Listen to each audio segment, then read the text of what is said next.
রামু নামের একটা কৃষক ছিল যে অনেক পরিশ্রম করত।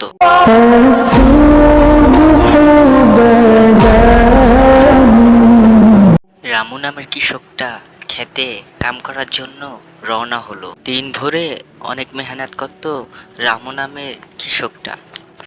তোমার প্রেমে করে সব করব, ভুলে গেছিল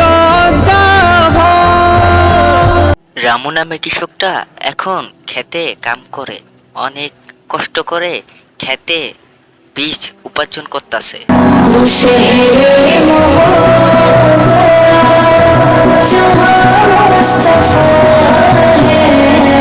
রামু নামের কৃষকের বউ নীলিমা বলে যে, আচ্ছা আপনি যে এত কষ্ট করেন, ঘরে তো ঠিক মতন চাল ডাল ভাত আসে না, কি জন্য এত কষ্ট করেন, এত মেহনত করেন? রামুর বউ কৃষক অনেক কথাই বলল। বেচারা অনেক মেহনত করে, আর কি করবে বেচারা।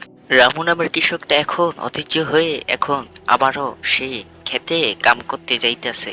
সামনে দেখা হয়ে গেছে কৃষক রামুর দাদুর সাথে। আসসালামু আলাইকুম রামু, কেমন আছো? আমার এই নাতিটাকে দেখ, যে ঢাকা থেকে অনেক কষ্ট করে কাম করে দেখ এখন আজ কত ভিআইপি হয়ে গেছে। তুই আর কতদিন এই খেতে পড়ে থাকবি? তুইও কিছু একটা কর, বাইরে যা, বাইরে গিয়ে কিছু কাম কর। আর কতদিন এই কৃষকের কাম তুই করবি? রামু আর কৃষক কি বলবে, বেটা এখন পড়ে গেছে দুইটো নাই, বেটা এখন আর কি করবে?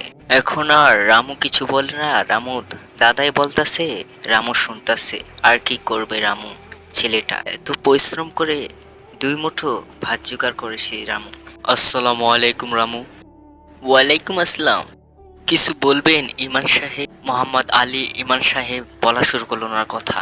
আচ্ছা আপনারা কি জানেন এই দুনিয়াতে যতই নবীজি এসেছে তারাই কৃষকের কাম করছে। আমাদের প্রিয় নবীও, উনিও সেই কৃষকের কাম করছে। কৃষকের কামের মধ্যে অন্যরকম একটা মর্যাদা। আপনারা কি লেগে এই জিনিসটা তুচ্ছ মনে করতেছে? এই কৃষকের কামের মধ্যে অন্যরকম একটা মর্যাদা, নিজের হাতে ফসল ফলায়।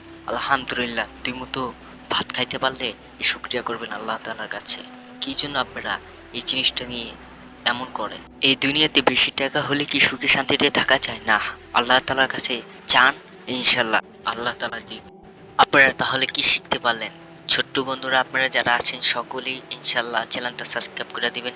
আপনাদের শিক্ষা দেওয়ার জন্য, বোঝানোর জন্য এই ইসলামিক ভিডিওটা করা। ইনশাল্লাহ সকলেই আপনারা চ্যানেলটা সাবস্ক্রাইব করে দিবেন। আর ভালো লাগলে ইনশাল্লাহ সকলেই কমেন্ট করবেন বেশি বেশি কইরা। কোনো কাজে কোনো ছোট মনে করবেন না, তুচ্ছ মনে করবেন না, কারণ আমাদের নবীগণরাও কৃষকের কাম করে গেছে। আমাদের প্রিয় নবীজি হজরত মুহাম্মদ সাল্লাল্লাহু আলাইহি ওয়াসাল্লামও উনিও কৃষকের কাম করে গেছেন। কোনো কামও তুচ্ছ মনে করবেন না, ছোট মনে করবেন না। বেশি টাকা হলেই কি সুখে শান্তিতে থাকা যায়? ইনশাল্লাহ সকলের চ্যানেলটা সাবস্ক্রাইব করে দিবেন আর আমাদের পাশে থাকবেন। আসসালামু আলাইকুম রহমতুল্লাহি ওয়া বারাকাতুহু। তুমি যে প্রিয় নবী, তুমি যে ধ্যানের ছবি, তোমায় নিয়ে ভাবি আমি প্রতিটি ক্ষণে।